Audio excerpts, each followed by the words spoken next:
Welcome to my channel Learnology। आज हम पढ़ेंगे पिट्यूटरी ग्लैंड के बारे में और हाइपोथैलेमस का पिट्यूटरी ग्लैंड के साथ क्या कनेक्शन है उसे भी जानेंगे। वैसे तो हाइपोथैलेमस हमारे ब्रेन का एक पार्ट होता है, पर पिट्यूटरी ग्लैंड के लिए इसका क्या रोल है वो आज हम जानेंगे। पिट्यूटरी ग्लैंड को हाइपोफाइसिस भी कहा जाता है। It's a secretion and inhibition of pituitary gland control by hypothalamus. यानी हाइपोथैलेमस का क्या रोल होता है पिट्यूटरी ग्लैंड के एस्पेक्ट में, कि हाइपोथैलेमस जो है वो पिट्यूटरी ग्लैंड से निकलने वाले हार्मोन्स के सिक्रीशन और इनिबिशन, यानी कि उनके स्त्राव और उनके रुकाव दोनों को ही कंट्रोल करता है। इसका डायामीटर 1 सेंटीमीटर होता है। पिट्यूटरी ग्लैंड का वेट 0.5 ग्राम होता है और इसका लोकेशन सेला टर्सिका में होता है। सेला टर्सिका क्या होती है? In the sphenoid bone and the base of skull, यानी कि स्फिनोइड बोन होती है जो कि हमारे ब्रेन के स्कल में पाई जाती है। जैसा कि मैंने आपको नीचे डायग्राम में बता रखा है, ये हमारे ब्रेन का स्कल है, ब्रेन स्कल के अंदर होता है और यहीं पर ही सेला टर्सिका या स्फिनोइड बोन दोनों ही हम कह सकते हैं पाई जाती है बिलो द हाइपोथैलेमस, हाइपोथैलेमस के नीचे। यानी कि पिट्यूटरी ग्लैंड जो है वो सेला टर्सिका में पाई जाती है। सेला टर्सिका एक स्फिनोइड बोन है जो at the base of skull, यानी कि स्कल के बेस में हाइपोथैलेमस के नीचे पाई जाती है और पिट्यूटरी ग्लैंड को कंट्रोल करती है। ये हमारा स्कल है, स्कल के अंदर हमारा ब्रेन होता है और ये हमारा हाइपोथैलेमस है। इस डायग्राम को मैंने यहाँ पे थोड़ा इलेबरेट करके बताया है। ये हमारा हाइपोथैलेमस है, ये हमारा पिट्यूटरी स्टॉक है। हाइपोथैलेमस और पिट्यूटरी ग्लैंड के बीच में एक पिट्यूटरी स्टॉक पाया जाता है जो कि हाइपोथैलेमस को पिट्यूटरी ग्लैंड से जोड़ने का काम करता है, ताकि हाइपोथैलेमस पिट्यूटरी ग्लैंड से निकलने वाली जितने भी हार्मोन्स हैं उनको कंट्रोल कर सके, उनका सीक्रीशन कर सके और उनका इनिबिशन कर सके। अब हम पढ़ेंगे हाइपोथैलेमो हाइपोफाइजियल रिलेशनशिप। हाइपोथैलेमो हाइपोफाइजियल रिलेशनशिप क्या होता है? हाइपोथैलेमो का मतलब है हाइपोथैलेमस और हाइपोफाइजियल का मतलब है पिट्यूटरी ग्लैंड। हाइपोफाइजियल बोलिए चाहे हाइपोफाइसिस बोलिए, एक ही बात है। अब हम देखते हैं कि हाइपोथैलेमो और हाइपोफाइजियल रिलेशनशिप होता क्या है। हाइपोथैलेमस जो कि हमारे ब्रेन का एक पार्ट है वो कंट्रोल करता है पिट्यूटरी ग्लैंड को, जैसे मैंने आपको अभी बताया। कैसे कंट्रोल करता है? By secreting neurohormones. Hypothalamus से न्यूरो हॉर्मोन्स निकलते हैं जो कि रिलीज़ करते हैं और इनिबिट करते हैं उन हॉर्मोन्स को जो कि पिट्यूटरी ग्लैंड से निकलते हैं। फिर से मैं आपको बता देती हूँ, हाइपोथैलेमो का मतलब है हाइपोथैलेमस, हाइपोफाइजियल का मतलब है पिट्यूटरी ग्लैंड। हाइपोथैलेमस का पिट्यूटरी ग्लैंड के साथ क्या रिलेशनशिप है? हाइपोथैलेमस जो कि कंट्रोल करता है पिट्यूटरी ग्लैंड को, कैसे कंट्रोल करता है? By secreting neurohormones. Neurohormones यानी कि हमारे ब्रेन में जो न्यूरॉन्स पाए जाते हैं, जो न्यूरो हॉर्मोन्स पाए जाते हैं, उनका सीक्रेशन करता है ताकि पिट्यूटरी ग्लैंड जो है वो अपने रिलीज़ और इनिबिटिंग हार्मोन्स को कंट्रोल कर सके। अब हम हाइपोथैलेमो हाइपोफाइजियल रिलेशनशिप के बारे में पढ़ेंगे। हाइपोथैलेमो हाइपोफाइजियल रिलेशनशिप कैसा होता है, इसकी क्या पॉजिटिव और नेगेटिव फीडबैक मैकेनिज़्म होती है, मेनली हम उसको देखेंगे। सभी को पता है कि हाइपोथैलेमस जो है वो पिट्यूटरी ग्लैंड को कंट्रोल करता है या उससे निकलने वाले हार्मोन्स को कंट्रोल करता है, जैसा कि मैंने आपको अभी बताया। तो हाइपोथैलेमस जब पिट्यूटरी ग्लैंड से निकलने वाले हार्मोन्स को कंट्रोल करता है तो उस समय कुछ पॉजिटिव और नेगेटिव फीडबैक मैकेनिज़्म होती है, और इन नेगेटिव और पॉजिटिव फीडबैक मैकेनिज़्म का क्या रोल होता है वो हम इस फ्लो चार्ट के ज़रिए समझेंगे। हाइपोथैलेमस पिट्यूटरी ग्लैंड से हार्मोन्स को रिलीज़ करता है। ये हार्मोन्स हमारे ब्लड में जाते हैं और हमारे ब्लड में जाके इंक्रीज़ होते हैं। फिर ये हार्मोन टारगेट सेल तक पहुंच जाते हैं। टारगेट सेल पर पहुंचने के बाद में एक नेगेटिव फीडबैक मैकेनिज़्म चालू होती है जो कि रिलीज़ होती है इनहिबिटिंग हार्मोन से। यहाँ पे जैसे कि मैंने आपको बताया है, एक नेगेटिव फीडबैक मैकेनिज़्म है जो रिलीज़ होती है इनहिबिटिंग हार्मोन से, ताकि ब्लड में या फिर टारगेट सेल में हार्मोन्स के लेवल को कंट्रोल किया जा सके। जिससे क्या होता है कि blood levels of hormones is lowered, यानी कि जो हार्मोन का ब्लड में लेवल है वो धीरे धीरे कम होने लगता है। और जब ये एक पॉइंट पे आके रुक जाता है और फिर कम होने लगता है, तो एक पॉजिटिव फीडबैक मैकेनिज़्म जनरेट होती है और फिर से वही सब चीज़ें वापस चालू होती हैं। क्या चालू होता है? फिर से हाइपोथैलेमस जो है वो पिट्यूटरी ग्लैंड को वेकअप करता है फॉर हार्मोन रिलीज़। फिर पिट्यूटरी ग्लैंड हार्मोन रिलीज़ करती है और ब्लड में हार्मोन्स का लेवल जो है वो बढ़ने लगता है, और ये हार्मोन्स अपनी टारगेट सेल पर पहुंच जाते हैं और उनके ज़रिए यूज़ किए जाते हैं। मैं आपको फिर से एक बार ये मैकेनिज़्म समझाती हूँ। आई नो ये बहुत ट्रिकी मैकेनिज़्म है, लेकिन इतना भी ज़्यादा ट्रिकी नहीं है कि आपको समझ में नहीं आए। Let be started. Hypothalamo hypophysial relationship hypothalamus और पिट्यूटरी ग्लैंड के रिलेशनशिप को दर्शाता है। इसमें क्या होता है? हम जानते हैं कि हाइपोथैलेमस पिट्यूटरी ग्लैंड से निकलने वाले हार्मोन्स की इनहिबिशन और सीक्रेशन दोनों को कंट्रोल करता है। तो इसमें क्या होता है कि एक नेगेटिव और एक पॉजिटिव फीडबैक मैकेनिज़्म चलती है। जब हाइपोथैलेमस पिट्यूटरी ग्लैंड को वेकअप करता है फॉर हार्मोन रिलीज़, तो ये अपने हार्मोन्स को ब्लड में रिलीज़ करती हैं। ब्लड में जब हार्मोन का लेवल रेज्ड होता है यानी बढ़ने लगता है, तो ये टारगेट सेल यानी कि जिस सेल के लिए पिट्यूटरी ग्लैंड ने अपना हार्मोन रिलीज़ किया था, वो सेल उसे यूज़ करती है।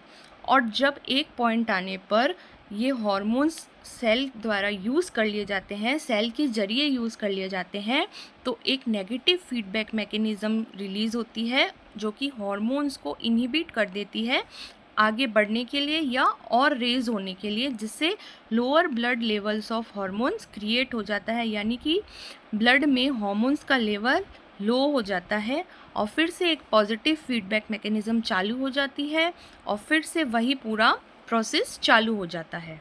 आई होप आपको ये पूरा फ्लो चार्ट समझ में आ गया होगा। अब हम पढ़ेंगे पिट्यूटरी ग्लैंड्स के पार्ट्स के बारे में। मेनली पिट्यूटरी ग्लैंड के दो पार्ट होते हैं, anterior pituitary and posterior pituitary. जैसा कि मैंने आपको डायग्राम में भी बताया है, ये पिट्यूटरी ग्लैंड है जिसका आगे वाला पार्ट एंटीरियर लोब या एंटीरियर पिट्यूटरी पार्ट है और पीछे वाला जो पार्ट है उसे पोस्टीरियर लोब या पोस्टीरियर पिट्यूटरी पार्ट कहा जाता है। और इन दोनों पार्ट को जोड़ने के लिए एक इंटरमीडिएट लोब होता है। ये बहुत ही पतला और बहुत ही नैरो लोब होता है जो कि इन दोनों ही लोब्स को, एंटीरियर पार्ट के लोब को और पोस्टीरियर पार्ट के लोब को जोड़ता है। ये हमारा हाइपोथैलेमस है। अब हम पढ़ते हैं एंटीरियर पिट्यूटरी पार्ट के बारे में। एंटीरियर पिट्यूटरी पार्ट को एडिनो हाइपोफाइसिस भी कहा जाता है। इसे मास्टर ग्लैंड भी कहते हैं। मास्टर ग्लैंड क्यों कहा जाता है? क्योंकि ये एंडोक्राइन सिस्टम से निकलने वाले और जितने हार्मोन्स होते हैं, दूसरे हार्मोन्स जो होते हैं, उनको भी कंट्रोल करता है, इसीलिए इसे मास्टर ग्लैंड भी कहा जाता है। अब ये कहाँ से अपग्रोथ करता है? तो ये फेरेंजियल एपिथेलियम से अपग्रोथ करता है। फेरेंजियल एपिथेलियम मतलब फेरिंग से अपग्रोथ करता है, फेरिंग से निकलता है। अब हम इसका मैकेनिज़्म जानते हैं कि एंटीरियर पिट्यूटरी वर्क कैसे करता है। जब हाइपोथैलेमस से हार्मोन्स निकलते हैं तो वो ट्रांसपोर्ट होते हैं थ्रू हाइपोथैलेमो हाइपोफाइजियल, जिसे मैंने शॉर्ट में HH बॉन्ड बताया है, उससे निकलते हैं और ब्लड वेसल्स के अंदर चले जाते हैं। वापस से बता देती हूँ मैं आपको, पिट्यूटरी ग्लैंड के दो पार्ट होते हैं, एंटीरियर पार्ट और पोस्टीरियर पार्ट, जिसे एंटीरियर पिट्यूटरी पार्ट भी बोल सकते हैं और एंटीरियर लोब भी बोल सकते हैं, और पोस्टीरियर पिट्यूटरी पार्ट को पोस्टीरियर लोब भी बोल सकते हैं। एंटीरियर पिट्यूटरी को एडिनो हाइपोफाइसिस कहा जाता है। ये एक मास्टर ग्लैंड होती है। मास्टर ग्लैंड क्यों होती है? क्योंकि ये दूसरी अदर एंडोक्राइन ग्लैंड्स को सिक्रीट करती है और इनहिबिट करने का भी काम करती है। अब ये जो एंटीरियर पिट्यूटरी पार्ट है वो फेरेंजियल एपिथेलियम से अपग्रोथ होता है। अपग्रोथ होता है मतलब कि इसका जो निकलना है, यानी कि ये पैदा कहाँ से हुआ? फेरेंजियल एपिथेलियम से ये पैदा हुआ या फेरेंजियल एपिथेलियम से ये निकलता है या बनता है। इसका जो पूरा प्रोसेस है, इसको जो कंट्रोल करने वाला है वो कौन है? Pharyngeal epithelium. इसीलिए लिखा है अपग्रोथ ऑफ फेरेंजियल एपिथेलियम। अब इसका क्या मैकेनिज्म होता है? जब हाइपोथैलेमस से हॉर्मोन्स निकलते हैं तो वो किसके थ्रू ट्रांसपोर्ट होते हैं? हाइपोथैलेमो हाइपोफाइजल। हाइपोथैलेमो मतलब हाइपोथैलेमस और पिट्यूटरी ग्लैंड के जो बॉन्ड बनता है उससे सिक्रीट होते हैं और ब्लड वेसल्स में जाते हैं। ये इसका पूरा मैकेनिज़्म है। अब इन दोनों के बीच में मैंने आपको बताया था यहाँ पे एक इंटरमीडिएट लोब पाया जाता है। ये इंटरमीडिएट लोब बहुत ही नैरो यानी बहुत ही पतला होता है और इन दोनों ही लोब्स यानी कि एंटीरियर लोब और पोस्टीरियर लोब को जोड़ने का काम करता है। अब हम पढ़ते हैं पोस्टीरियर पिट्यूटरी के बारे में। पोस्टीरियर पिट्यूटरी पार्ट या पोस्टीरियर लोब को न्यूरोहाइपोफाइसिस भी कहते हैं क्योंकि ये नर्वस टिश्यू से निकलता है। जैसे anterior pituitary part pharyngeal epithelium से निकलता है, वैसे ही पोस्टीरियर पिट्यूटरी पार्ट जो है वो नर्वस टिश्यू से निकलता है। Down growth of nervous tissue. अब इसका क्या मैकेनिज़्म है? वही सेम मैकेनिज़्म है कि हाइपोथैलेमस से हॉर्मोन्स निकलते हैं जो कि ट्रांसपोर्ट होते हैं नर्व फाइबर से ऑफ एचएच ट्रैक्ट यानी कि हाइपोथैलेमो हाइपोफाइजियल के ट्रैक से ये ट्रांसफ़र होते हैं या वहाँ तक जाते हैं। वापस समझा देती हूँ। पोस्टीरियर पिट्यूटरी पार्ट को न्यूरोहाइपोफाइसिस भी कहा जाता है। ये नर्वस टिश्यू के डाउन ग्रोथ से निकलता है यानी नर्वस टिश्यू से निकलता है। अब पोस्टीरियर पिट्यूटरी से जो हार्मोन सीक्रेट होते हैं वो ट्रांसपोर्ट होते हैं through nerve fibre of HH tract. Nerve fibre से क्यों ट्रांसपोर्ट होते हैं? क्योंकि ये तो खुद ही नर्वस टिश्यू से निकल रहा है, तो ऑब्वियसली है कि इसको ट्रांसपोर्ट करने का काम कौन करेगा? नर्व फाइबर ऑफ एचएच यानी कि हाइपोथैलेमो हाइपोफाइजल ट्रैक्ट के अंदर जो नर्व फाइबर प्रेजेंट होते हैं उनसे ये पूरी बॉडी में सिक्रीट होते हैं। आई होप कि आपको इतना जो मैंने आज पढ़ाया है अभी तक समझ में आया होगा। मैं आपको एक शॉर्ट क्विक रिवीजन कराती हूँ ताकि आपको और भी अगर कोई कन्फ्यूज़न हो रहा हो तो वो ना रहे। हमने आज शुरुआत की थी पिट्यूटरी ग्लैंड और हाइपोथैलेमस से। Pituitary gland secretion and inhibition of pituitary gland control by hypothalamus. Hypothalamus जो है वो हमारे ब्रेन का पार्ट है, लेकिन ये पिट्यूटरी ग्लैंड से निकलने वाले हॉर्मोन्स का सिक्रीशन और इनिबिशन कंट्रोल करता है। इसका डायामीटर 1 सेंटीमीटर होता है, वेट 0.5 ग्राम होता है और पिट्यूटरी ग्लैंड सेला टर्सिका में पाई जाती है। सेला टर्सिका क्या है? ये एक स्पिनोइड बोन है जो कि हमारे स्कल के बेस में हाइपोथैलेमस के नीचे पाई जाती है। हाइपोथैलेमस और पिट्यूटरी ग्लैंड को जोड़ने का काम पिट्यूटरी स्टॉक करता है।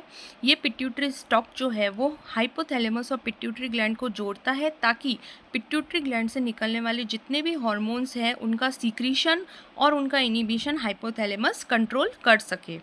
फिर हमने पढ़ा हाइपोथैलेमो हाइपोफाइजियल रिलेशनशिप क्या होता है। हाइपोफाइजियल का मतलब है पिट्यूटरी ग्लैंड और हाइपोथैलेमस का रिलेशनशिप। इसमें भी वही है, हाइपोथैलेमस कंट्रोल करता है पिट्यूटरी ग्लैंड को। कैसे कंट्रोल करता है? By secreting neurohormones. ये न्यूरो हार्मोन्स जो है वो पिट्यूटरी ग्लैंड से निकलने वाले जितने भी अदर हार्मोन्स हैं उनके रिलीज़ और इनिबिशन को कंट्रोल करते हैं। उसके बाद हमने पढ़ा हाइपोथैलेमो हाइपोफाइजियल की जो पॉजिटिव और नेगेटिव फीडबैक मैकेनिज़्म होती है इस रिलेशनशिप की, उसको जाना कि किस तरह से पिट्यूटरी ग्लैंड से हार्मोन्स रिलीज़ होते हैं जो कि ब्लड के अंदर आते हैं और ब्लड के लेवल में रेज्ड होते हैं, इंक्रीज़ करते हैं हार्मोन्स को। और जब एक पॉइंट आने तक ये हार्मोन्स इंक्रीज़ हो जाते हैं ब्लड में तो एक नेगेटिव फीडबैक मैकेनिज़्म चालू होती है जो कि इन हार्मोन्स को इनहिबिट करती है यानी कि रोकती है ताकि ये टारगेट सेल पर और ज़्यादा मात्रा में इकट्ठा ना हो जाए। और जब एक पॉइंट आने के बाद ये पूरा मैकेनिज़्म रुक जाता है तो फिर से एक पॉजिटिव मैकेनिज़्म चालू होता है जिसमें ये हार्मोन्स जो है वो फिर से रिलीज़ होते हैं बाय पिट्यूटरी ग्लैंड जो कि हाइपोथैलेमस से कंट्रोल होती है और फिर से सारा प्रोसेस चलता है। देन हमने उसके पार्ट्स के बारे में पढ़ा कि पिट्यूटरी ग्लैंड के 2 पार्ट होते हैं, एंटीरियर पिट्यूटरी और पोस्टीरियर पिट्यूटरी। एंटीरियर पिट्यूटरी को एडिनोहाइपोफाइसिस और पोस्टीरियर पिट्यूटरी को न्यूरोहाइपोफाइसिस कहते हैं। और इन दोनों ही लोब्स को जोड़ने का काम इंटरमीडिएट लोब करता है, जो कि बहुत ही नैरो लोब होता है। एंटीरियर पिट्यूटरी को मास्टर ग्लैंड भी कहते हैं, क्योंकि ये अदर एंडोक्राइन ग्लैंड से निकलने वाले हार्मोन्स को सीक्रेट करती है और इनिबिशन करती है। एंटीरियर पिट्यूटरी फेरेंजियल एपिथेलियम से निकलती है और पोस्टीरियर पिट्यूटरी नर्वस टिश्यू से निकलती है। दोनों की मैकेनिज़्म लगभग सेम है, बस फ़र्क है तो सिर्फ इतना कि एंटीरियर पिट्यूटरी में जब हाइपोथैलेमस से हार्मोन रिलीज़ होते हैं तो वो ट्रांसपोर्ट होते हैं एचएच बॉन्ड से ब्लड वेसल्स में, जबकि पोस्टीरियर पिट्यूटरी में जब हार्मोन सीक्रेट होते हैं तो वो ट्रांसपोर्ट होते हैं through nerve fibre of HH tract, यानी कि हाइपोफाइजल हाइपोथैलेमो ट्रैक्ट के नर्व फाइबर से वो रिलीज़ होते हैं और ब्लड वेसल्स में पहुंचते हैं। अब हम आगे जानेंगे कि पिट्यूटरी ग्लैंड से कौन कौन सी दूसरे हार्मोन्स सीक्रेट होते हैं, सारे हार्मोन्स के नाम और उनका क्या वर्क है वो भी जानेंगे। पिट्यूटरी ग्लैंड के हमने दो पार्ट पढ़े थे, एंटीरियर पिट्यूटरी और पोस्टीरियर पिट्यूटरी। एंटीरियर पिट्यूटरी से सीक्रेट होने वाले हार्मोन कौन कौन से होते हैं और पोस्टीरियर पिट्यूटरी से सीक्रेट होने वाले हार्मोन कौन से होते हैं और उनका मेन वर्क क्या होता है, वो अब हम देखते हैं। सबसे पहले हम देखेंगे एंटीरियर पिट्यूटरी से ग्रोथ हार्मोन रिलीज़ होता है। ग्रोथ हार्मोन क्या हेल्प करता है? ये सेल की ग्रोथ, सेल डिवीज़न और सिक्रीशन में हेल्प करता है। देन थायराइड स्टिमुलेटिंग हार्मोन यानी कि TSH हार्मोन भी सीक्रेट होता है, जो कि थायराइड ग्लैंड से रिलेटेड जितनी भी एक्टिविटी होती है उनको कंट्रोल करता है। उसके बाद एड्रीनोकॉर्टिकोट्रोफिक हार्मोन, जिसे ACTH हार्मोन कहा जाता है, ये भी एंटीरियर पिट्यूटरी से सीक्रेट होता है, जो कि एड्रिनल कॉर्टेक्स से रिलेटेड एक्टिविटी जो है उनको कंट्रोल करता है। देन प्रोलैक्टिन हार्मोन, जो कि हेल्प करता है मिल्क सीक्रेशन में। जब बच्चा या बेबी जब है डिलीवर होता है तो उसके बाद में मिल्क सीक्रेशन में प्रोलैक्टिन हार्मोन जो है वो मेन रोल प्ले करता है। उसके बाद आता है गोनेडोट्रोफिन हार्मोन। गोनेडोट्रोफिन हार्मोन तब रिलीज़ होते हैं जब प्यूबर्टी ख़त्म हो जाती है। ये एक सेक्स हार्मोन्स होते हैं जो कि मेल और फीमेल में अलग अलग रिलीज़ होते हैं। फॉलिकल स्टिमुलेटिंग हार्मोन, जिसे हम FSH कहते हैं, और ल्यूटिनाइजिंग हार्मोन, जिसे हम LH कहते हैं। उसके बाद आता है पोस्टीरियर पिट्यूटरी ग्लैंड के हार्मोन कौन कौन से होते हैं। सबसे पहले ऑक्सीटोसिन हार्मोन होता है। ये हार्मोन कब रिलीज़ होता है? जब लेबर को कॉन्ट्रैक्शन कराना होता है यूट्रस को, यानी कि जब लेबर स्टार्ट होता है तो यूट्रस में कॉन्ट्रैक्शन होता है, उस कॉन्ट्रैक्शन को ऑक्सीटोसिन जो है वो चलाता है। यानी कि यूट्रस के कॉन्ट्रैक्शन में सबसे ज़्यादा मेन रोल कौन प्ले करता है? ऑक्सीटोसिन हार्मोन, ताकि लेबर जो है वो हो सके। उसके बाद आता है एंटी डायूरेटिक हार्मोन और वैसोप्रेसिन हार्मोन। ये हार्मोन जो है वो यूरिन के आउटपुट को डिक्रीज़ करता है या फिर यूरिन के आउटपुट को अच्छे से कंट्रोल करता है, ताकि यूरिन का जो है वो एक्सेसिव आउटपुट ना हो सके। एक बार हम फिर से देख लेते हैं एंटीरियर पिट्यूटरी ग्लैंड से कौन कौन से हार्मोन निकलते हैं। ग्रोथ हार्मोन, जो कि सेल ग्रोथ, सेल डिवीज़न और सीक्रेशन में हेल्प करता है। थायराइड स्टिमुलेटिंग हार्मोन, जो कि थायराइड ग्लैंड की एक्टिविटी को कंट्रोल करता है। एड्रीनोकॉर्टिकोट्रोफिक हार्मोन, जो कि एड्रिनल कॉर्टेक्स की एक्टिविटी को कंट्रोल करता है। प्रोलैक्टिन हार्मोन, जो कि लेबर के बाद में मिल्क सिक्रीशन में हेल्प करता है। गोनेडोट्रोफिन हार्मोन, ये आफ्टर प्यूबर्टी रिलीज़ होते हैं। ये सेक्स हार्मोन होते हैं। कौन कौन से होते हैं? फॉलिकल स्टिमुलेटिंग और ल्यूटिनाइजिंग हार्मोन। देन आता है पोस्टीरियर पिट्यूटरी। पोस्टीरियर पिट्यूटरी से दो हार्मोन निकलते हैं, ऑक्सीटोसिन और एंटी डायूरेटिक हार्मोन या ADH हार्मोन, या इसे हम वैसोप्रेसिन भी कह सकते हैं। ऑक्सीटोसिन जो है वो यूट्रस कॉन्ट्रैक्शन में हेल्प करता है ड्यूरिंग लेबर, और एंटी डायूरेटिक हार्मोन या वैसोप्रेसिन हार्मोन यूरिन आउटपुट को डिक्रीज़ करता है, ताकि यूरिन का फ्लो एक्सेसिव मात्रा में न हो सके। तो आज की वीडियो में हमने पिट्यूटरी ग्लैंड के बारे में जाना और उससे कौन से हार्मोन सीक्रेट होते हैं उनके बारे में भी जाना, और उसका क्या काम होता है वो भी जाना। आप चाहें तो मेरी इस वीडियो का स्क्रीनशॉट भी ले सकते हैं और अपने नोट्स में इंक्लूड कर सकते हैं।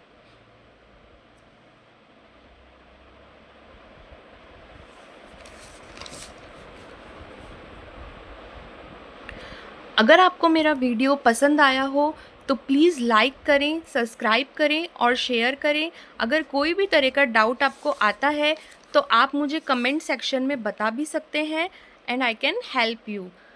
Thank you so much for watching. Please like, subscribe and share.